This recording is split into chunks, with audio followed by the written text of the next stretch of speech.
Damai Tuhan kita Yesus Kristus menyertai kita. Saudara-saudara, dalam Injil Lukas bab 16 ayat 1 sampai dengan 9, kita menemukan perumpamaan tentang bendahara yang tidak jujur. Perumpamaan ini seringkali sulit dimengerti karena bagaimana mungkin bendahara yang tidak jujur kok malah dipuji. Nah, kita tidak akan membahas segala sesuatu mengenai perikop ini, tetapi kita akan melihat bagaimana hal yang sulit itu sebenarnya harus dimengerti. Tujuannya ya supaya kita bisa membaca dan memahami pesan yang tersimpan di dalamnya. Nah, kita perlu melihat lebih dahulu ceritanya. Dikatakan di ayat 1, ada seorang kaya yang mempunyai seorang bendahara.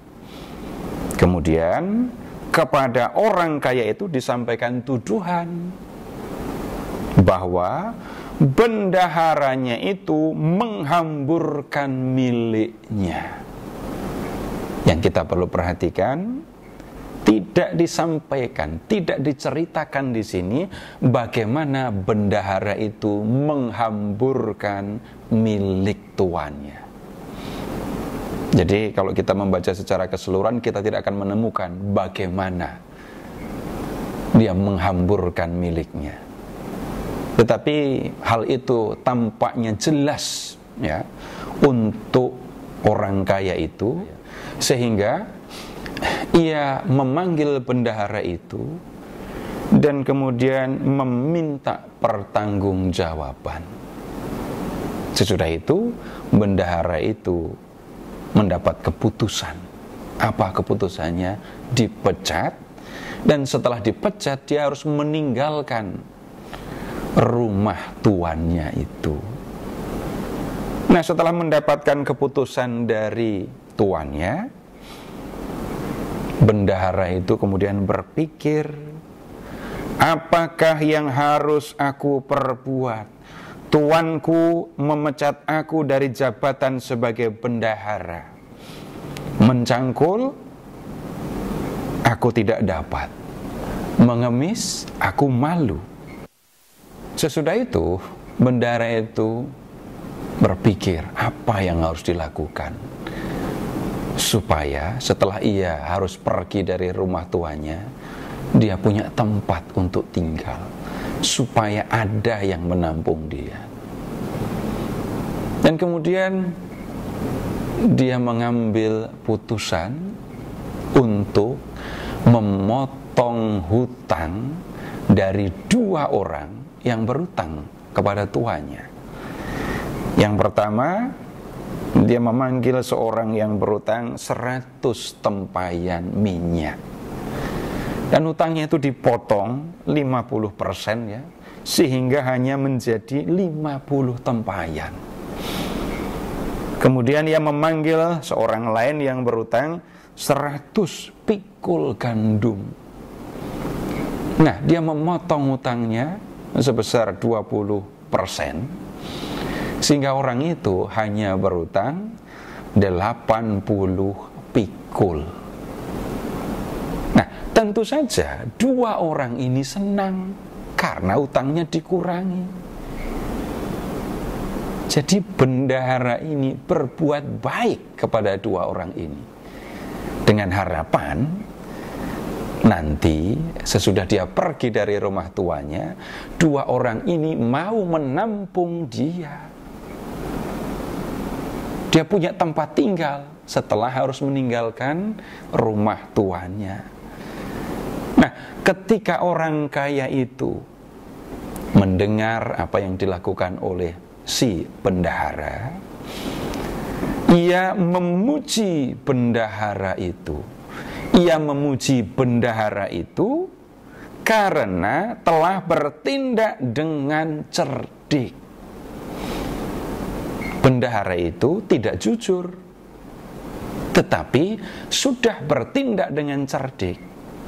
Tidak jujurnya bagaimana?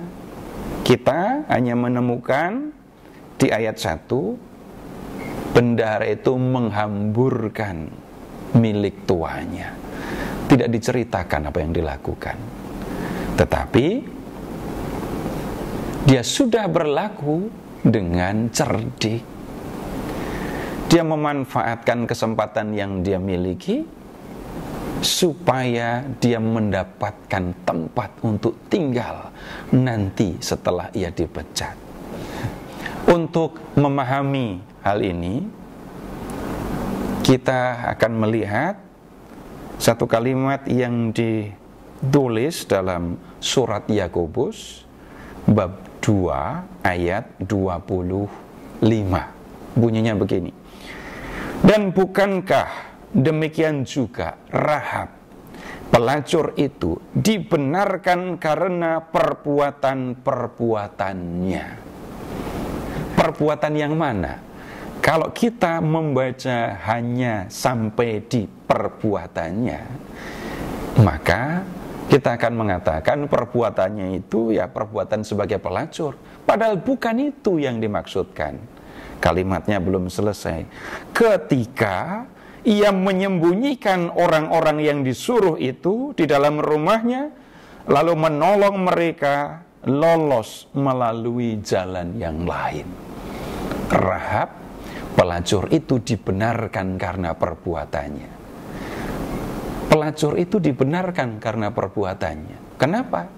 Karena ketika dua orang mata-mata Israel disuruh mengintai Yeriko, Rahab menolong orang ini, menyembunyikan dua mata-mata ini, dan kemudian menolong mereka lolos. Nah, yang membuat Rahab itu dibenarkan bukan perbuatan dia sebagai pelacur, tetapi karena sudah menolong mata-mata Israel. Kita kembali ke bendahara yang tidak jujur. Bendahara itu dipuji oleh tuannya bukan karena tidak jujur, bukan karena ia sudah berbuat tidak jujur atau menghamburkan milik tuannya. Dia dipuji karena sudah bertindak dengan cerdik. Dia menggunakan kesempatan, dia menggunakan kekuasaan yang masih dia miliki sampai dia dipecat ya, untuk menyelamatkan dirinya. Caranya dia mengurangi hutang dua orang dengan harapan orang itu mau memberi tumpangan kepadanya setelah ia diusir dari rumah tuannya.